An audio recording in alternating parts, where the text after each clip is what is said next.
Hello, everyone, and welcome to another great interview. My name is Fatima Omar. I'm the creative founder of Platinum Publishing and Million Stars Academy Coaching School, where we empower and equip women with templates and guides to take their pain, their past, their skills, and turn it into purpose, power, and profits. You are invited to a new challenge that we've created on July the 6th in the Tribe of Spiritual Entrepreneurs. Command your business like a queen. Today, we have a special guest, my friend, Tim Syrianos. Tim, welcome to this great interview. Thank you for having me here today. So let me tell you guys a little bit about Tim. Tim is an business extraordinaire. He's a dad of beautiful, beautiful daughters. He's an amazing husband, a son-in-law, a son. And you know, the way Tim and I met, we actually met because we were introduced by somebody about a book project, the book that is now a bestseller that you guys know about. And the one thing that really inspired me about Tim is that he had an event of acknowledgement with his staff and his realtors. And we're going to talk a little bit more about that. This is a man who is focused, he is ambitious, he is a past president of the TREB Board of Directors and the Ontario Real Estate Association. He's been featured in media, and he's highly, highly respected in his field.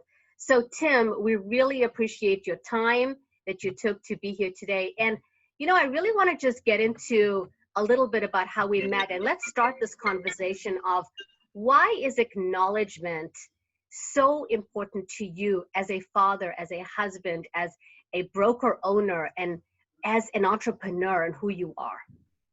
Well, we live in a world that is primarily made up of negative, emotions, experiences, and media. And most of the time, the way our attention is captured is with a headline of some type that is not always, the best, for us. People work hard. We live in a society, as what we've gone through right now with the pandemic especially, where, being isolated has even put a lot more pressure on us, on our families, on our friends. And when we acknowledge somebody for the work they do, it really is exactly that. It's an acknowledgement for their dedication, their professionalism. It helps inspire them to do more. It helps them push through the moments that are tough in our lives. And to me, it's like a well. When you go to that well and you dig deep and you want a good, clean, fresh glass of water, you go to that well, and acknowledgement and moments like that is what we can always go back to and feel good about. So acknowledgement to me is very, very multifaceted, but more importantly, it touches the soul and it inspires people to feel good and to do better. Yeah, I love that. And I also got from that first meeting and meeting some of the agents that were amazing producers, it wasn't just about you giving. There was this camaraderie.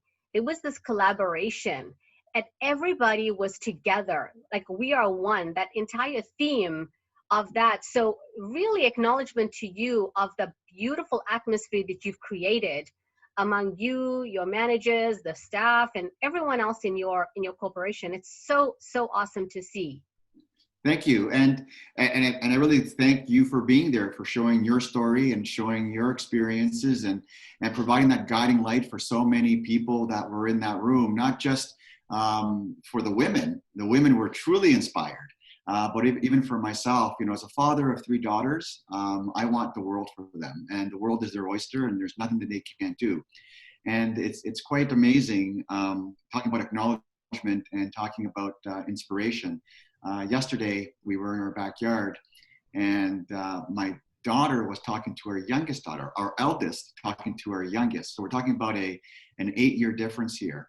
And she looked and she says, could you put your signature on that?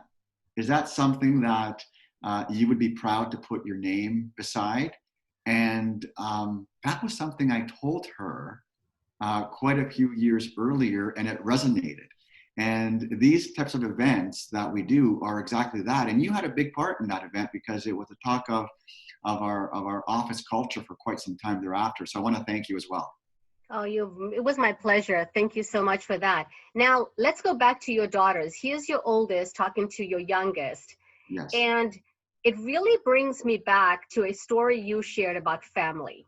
Yes. You know, and for you, family is everything. As a son, as a reputation, because I always tell my kids, when you go out there and you do something bad, it's not just you. You represent your culture, your family. You represent the lineage of who you come from. And I know for you as a business owner, and I remember you telling me about your adventure and your journey into who you are today. There was a time that you didn't know what to do. And your father opened a book. Tell us that story. And your father said, let's look. How many Syrianoses can you see? And I want you to elaborate on that story, because it's almost like you have those seeds inside of you to give to your children. Tell us that story, Tim. Yeah, so it was in my late teens, and I was just entering my post-secondary education and looking at real estate as well. And he actually asked me to grab the white pages. And for those of us who've been around, we know what those are. For those of us who are not, that's before Google, and that's before 411.ca and all the other platforms. And what he did was he asked me to look in the book and find our last name. And in Toronto, Canada, there was no other Syrianos in the white pages. So as I'm scrolling through the pages and I go down and I find our last name, he said to me, could you tell me the name above it? So I told him, and it was different. And he said, how about the name below it? And I told him, and it was different. And I said, we're the only ones. And he said, don't you ever forget it. And that was kind of a big moment in my life, because it made me realize that, money comes and goes, but your reputation will follow you forever. And character, people say character is different than reputation, and I disagree. I believe that your character defines your reputation, and your reputation defines your character. So, they go hand in hand, and we have to always remember that we need to conduct ourselves and carry ourselves as you are the only Fatima, as if I am the only Tim, Syrianos, because again, money comes and goes, but people's experiences and what you leave inside them and how they feel by the interaction and the blessing that you have to meet each other will never be forgotten. Absolutely. I agree with you. And when I see how you are as a father and traveling with your children, I know obviously right now, during this period of time, there's only virtual traveling, but how you show up, even your cute little videos of you making food and being there for your family, you have taken your family's reputation and dignity and honor, and you've given it to your children, and that is big. I can't say that everyone I meet does that same thing, and it's really a beautiful example for all of us. So I want to switch a little bit and go to, you were a realtor, you were a successful realtor, you set goals, you had, there was a time where you didn't know if you wanted to still be a realtor. And I remember you saying to me, I didn't know, and you made a decision. And the moment you pivoted and switched, you became really successful. So why pivot again and now decide that you want to be a brokerage owner? Tell us a little bit about that journey. So I got my license in 1989 as a realtor, and I practiced real estate for quite a few years. It was until 1997 that I actually practiced real estate, full-time out in the trenches, introducing myself to a different clientele and helping them buy and sell property. Around 2004 or 5, something inside me triggered where I really, I built a practice. I actually built a successful practice with more than one realtor as part of my team. I had a full-time assistant, and I discovered that I had a lot more fun and a lot more pep in my step and energy when I woke up every day to inspire my team, to actually help them grow as people. A lot of people talk about, I'm here to build your business.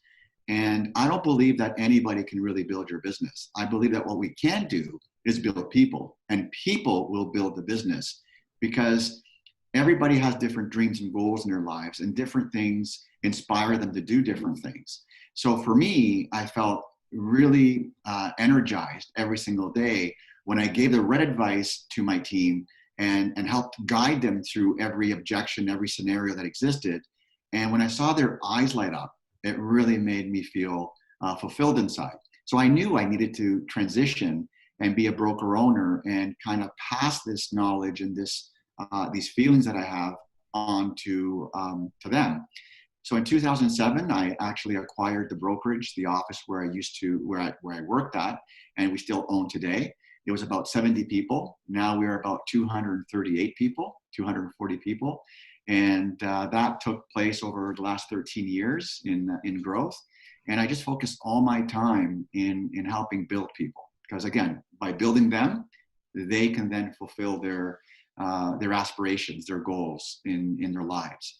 Not about money. We have agents that make a lot of money, and we have agents who make a good income. But it's just the different balances in their lives that you see. And as you said, Fatima, for me, my family comes first. I would not burn the wick on both ends and have some sacrifice of my family at home, right? So everybody has different types of checks and balances, and that's what inspired me to do what I do.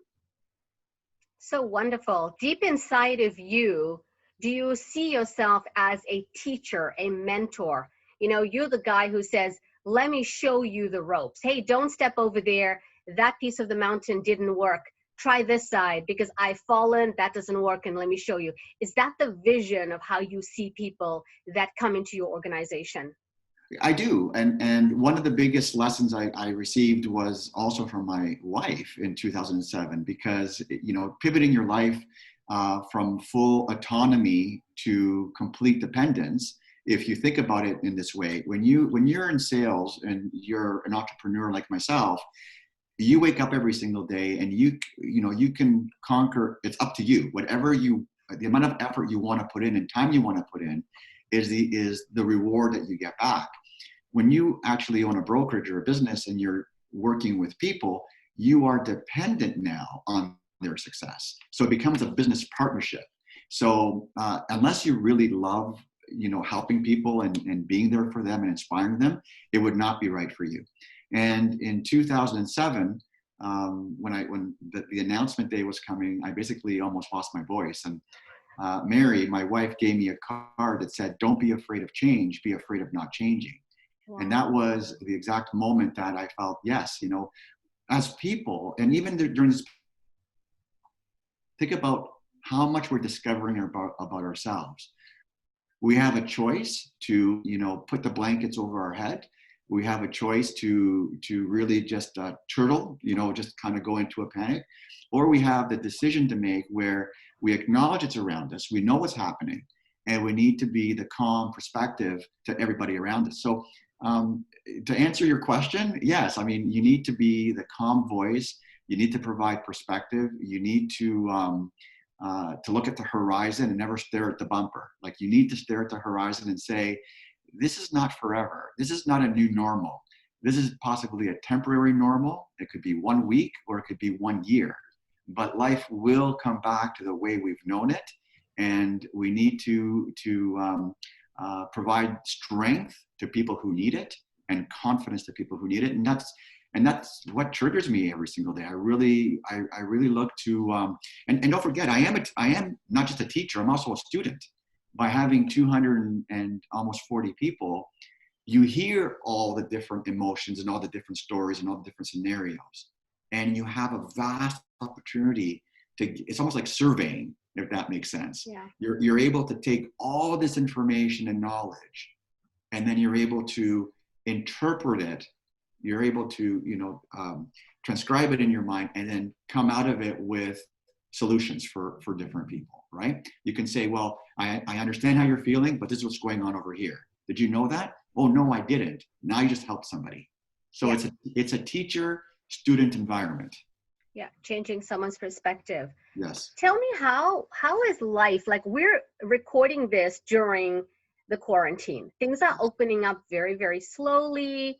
But how has your life as a father a family member, as a son-in-law, son, and a business owner and a mentor, how has life changed for you? How you do it, how you operate, how you show up?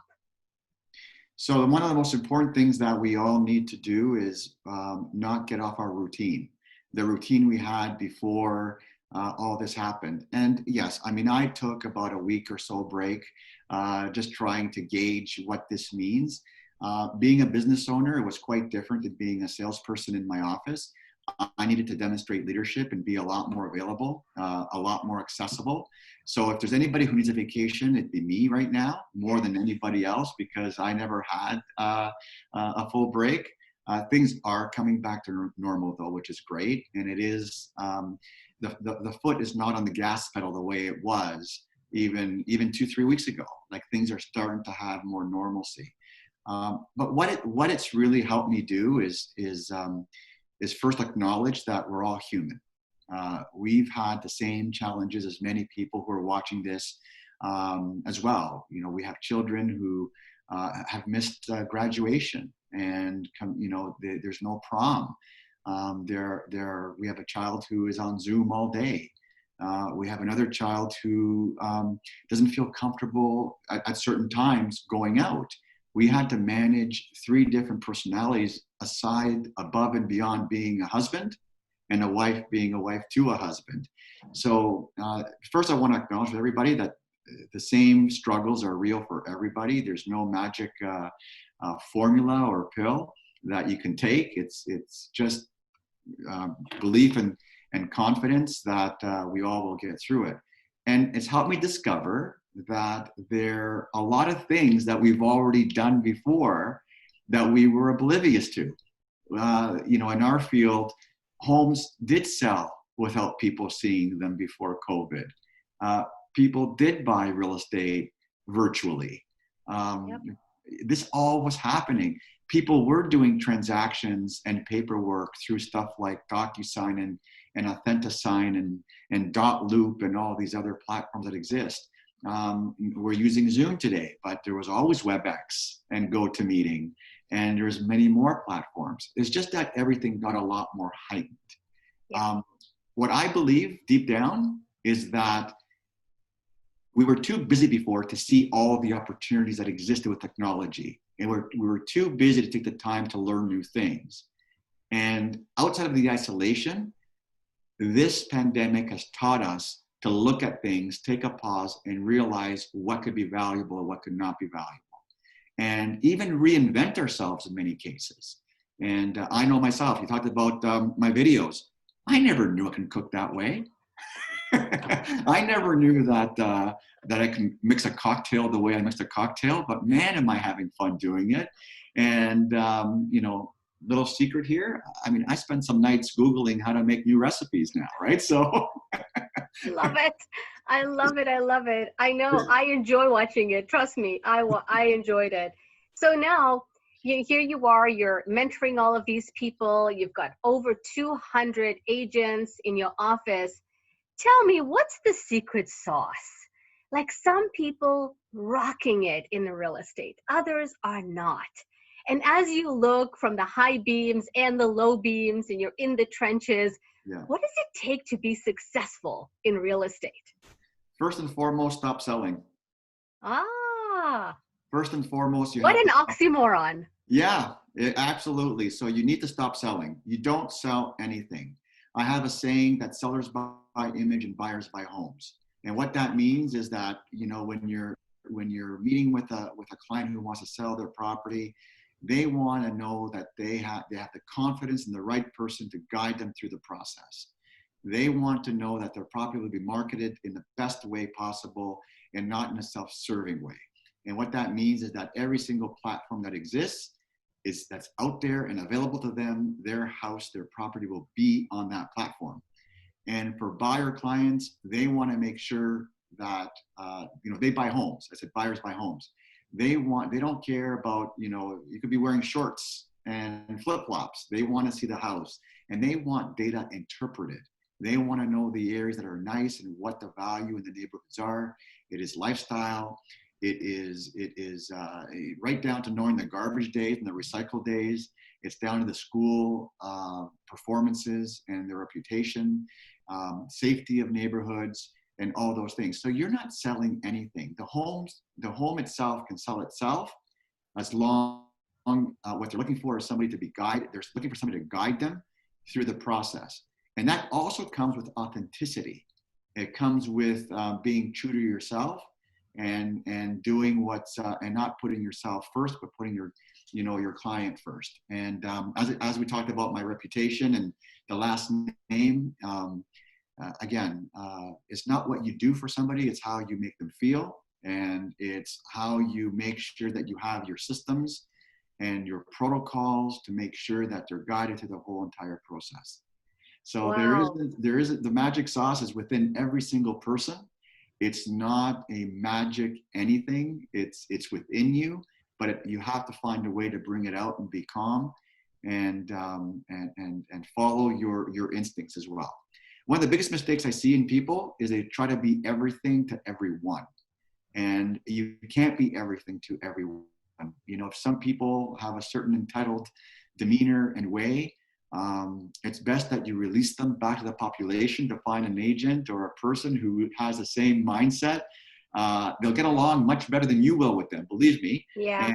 And you won't get referrals from people who are that way. So you do attract who you are, and you want to make sure that you know who you are, so you attract that same person, right?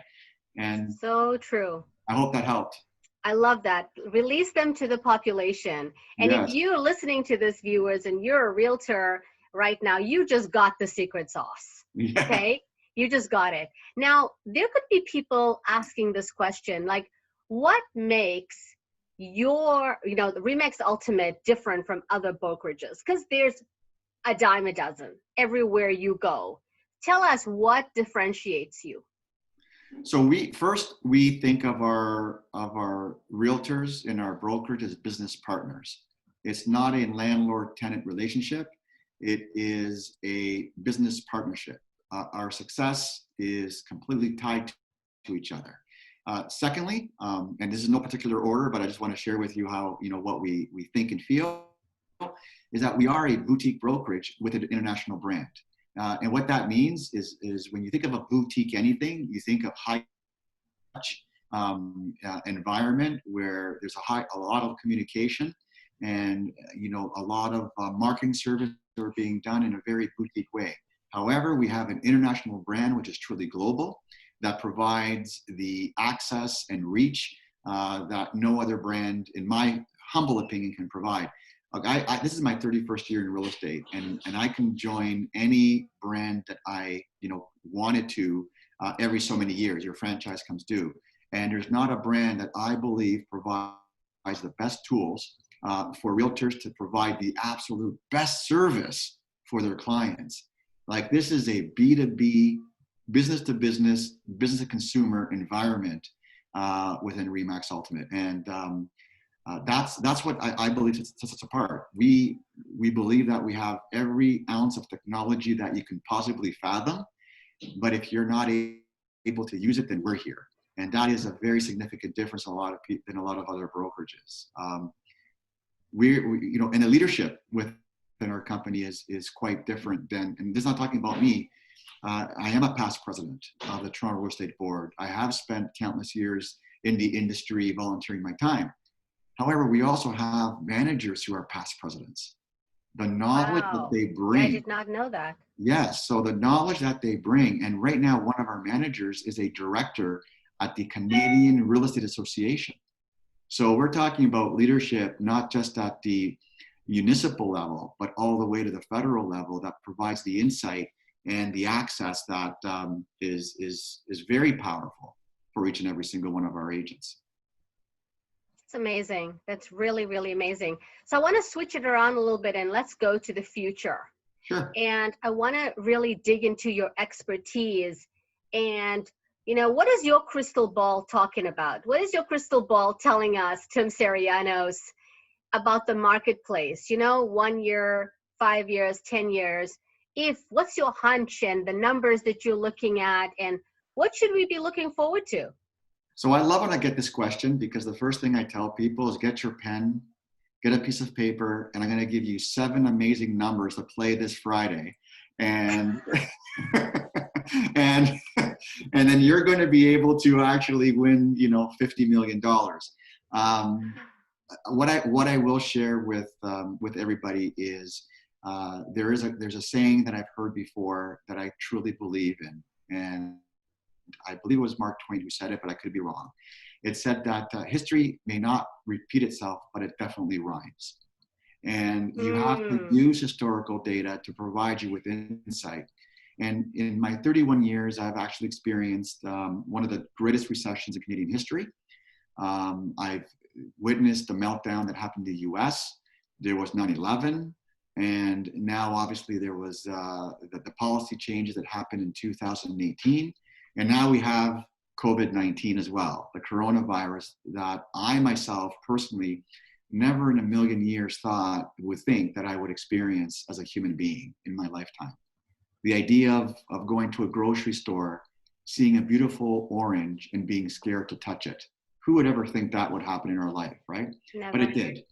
So here's my factual, common sense reality to walk away with.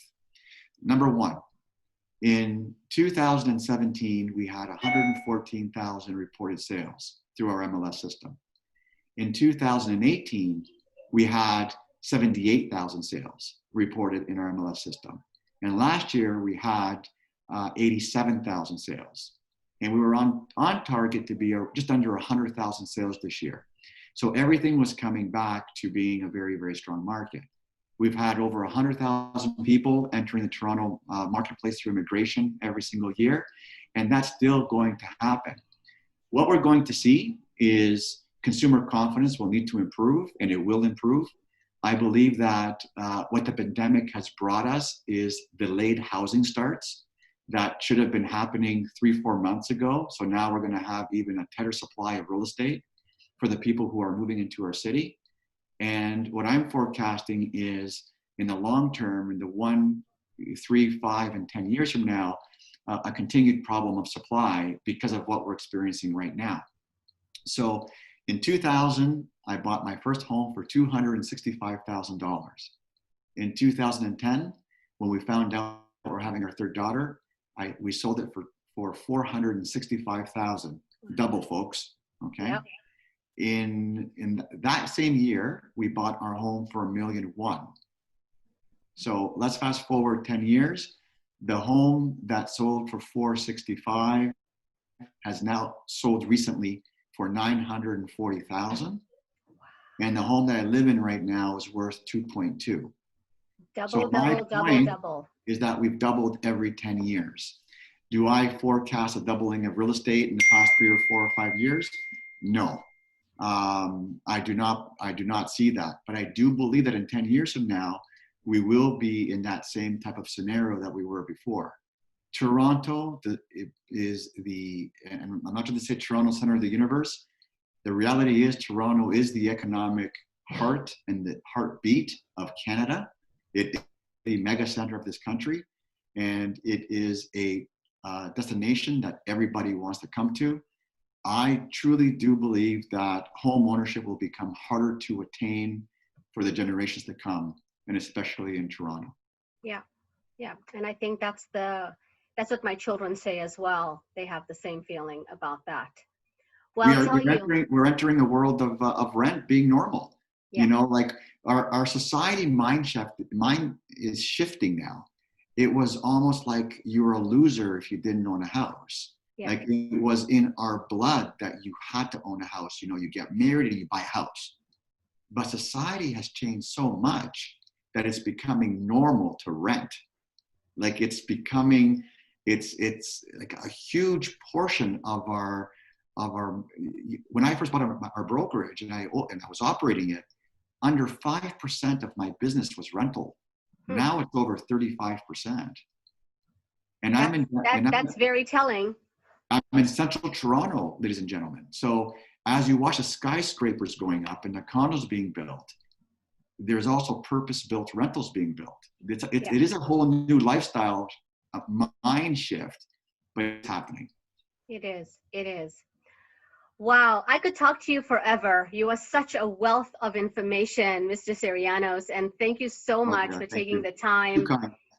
and educating us. Any last thoughts that you want to wrap this up and give our viewers some wisdom about the real estate market and what's happening in the world today?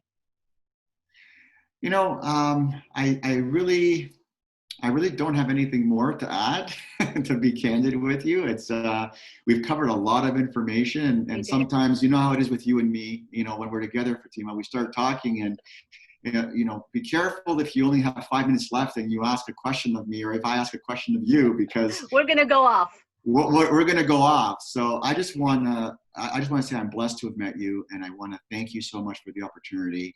And I do believe that there is a master purpose why everybody meets.